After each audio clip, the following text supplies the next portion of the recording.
আজকে আমরা পেয়েছি আরও একটি হাত। এই হাতটির মধ্যে কিন্তু অগ্নি এবং পৃথ্বীতত্ত্বের সংমিশ্রণ দেখতে পাওয়া যাচ্ছে। মোটামুটি চৌকো প্রকৃতির হাত এবং গড়ন বেশ সুগঠিত। এই হাতটি যদি আমরা দেখি তাহলে এখানে আমরা স্পষ্ট একটি ভাগ্যরেখা দেখতে পাচ্ছি, কিন্তু সেই স্পষ্ট ভাগ্যরেখাটি শিরোরেখা অতিক্রম করতে পারেনি। নাম্বার 1 সমস্যা। নাম্বার 2 সমস্যা হলো এই যে লাইনটি, এটি কিন্তু কিছুটা দূর গিয়ে নিচের দিকে নেমেছে। ফলে এই জাতক অত্যন্ত সেন্সিটিভ, অত্যন্ত সেন্টিমেন্টাল, ইমোশনাল। এবার আমরা দেখতে পাচ্ছি এই মানুষটির হাতের যে আয়ু রেখা সেটি কিন্তু কিছুটা দূর এসে দুর্বল হয়েছে, তারপরে আবার সেই আয়ুরেখাটি অনেকটা দূর গিয়ে পৌঁছেছে। এই যে সিচুয়েশন ক্রিয়েটেড হয়েছে, এটি কিন্তু ডেভেলপমেন্ট গ্রোথের ক্ষেত্রে সমস্যা নির্দেশ করে।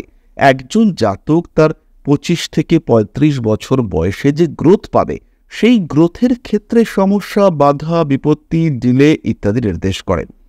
অন্যদিকে মজার বিষয়টি হলো হৃদয় রেখা, সেটি কিন্তু খুব স্ট্রেট ওয়েতে একদম শনির ক্ষেত্রের নিচ পর্যন্ত গিয়েছে, তারপরে সে উপরের দিকে উঠেছে।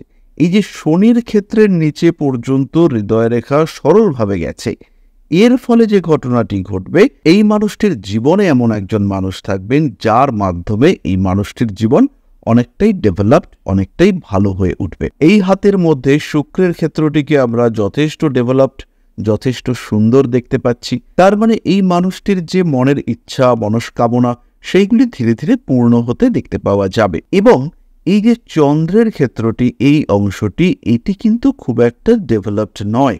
তার মানে হলো এই মানুষটি ধীরে ধীরে বিভিন্ন জাগতিক বিষয়ের প্রতি নিষ্ক্রিয় হয়ে উঠবে। এবার আমরা যদি এই মানুষটির বর্তমান প্রবলেমের ক্ষেত্রে আসি, সেটি হলো স্পেশালি ফাইন্যান্সিয়াল প্রবলেম, এবং এর যে বয়স চলছে সেই বয়সটি হলো মোটামুটি 32-33। তাহলে এই যে 32-33, এই যে এইখানে যে আয়ুরেখাটি কাটা রয়েছে, এর কারণে এই মানুষটির গ্রোথ, ডেভেলপমেন্ট এগুলি ভীষণভাবে বাধাপ্রাপ্ত হবে। এটা হলো এই মানুষটার জীবনের সবচেয়ে বড় প্রবলেম। তাহলে আমরা এই মানুষটিকে ডেভেলপমেন্টের জন্য কি রেমেডি সাজেস্ট করব? এই ক্ষেত্রে ভাগ্যরেখা বা অন্যান্য রেখাগুলিও যে খুব ডেভেলপড তা কিন্তু নয়।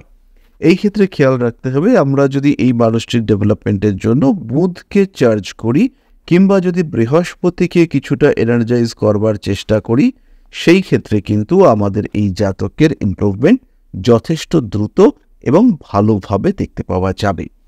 এরই সঙ্গে সঙ্গে এই জাতক চন্দ্র ক্ষেত্রটিকে আর একটু বুস্ট আপ করবার চেষ্টা করতে পারেন। তবে এই সময় এই মানুষটি যে বয়সে রয়েছেন, সেই বয়সে দাঁড়িয়ে আমাদের বৃহস্পতি বা বুধের রেজাল্ট পাওয়ার এগুলো কিন্তু অনেক বেশি ফলপ্রদ। বেটারমেন্ট আমরা দেখতে পাবো এই মানুষটির ক্ষেত্রে। সাকসেস আসবে, এই ধরনের হাতের ক্ষেত্রে একটু ডিলে করেই সাকসেস আসে, এবং হাতের মধ্যে যেহেতু সুন্দর মণিবন্ধ রেখা দেখতে পাওয়া যাচ্ছে, এর কারণে আমরা মোটামুটি নিশ্চিন্ত হতে পারি যে মানুষটা সাকসেসফুল হবে। হতেই পারে সময় কিছুটা বেশি লাগছে, কিন্তু ডেভেলপমেন্ট হবেই।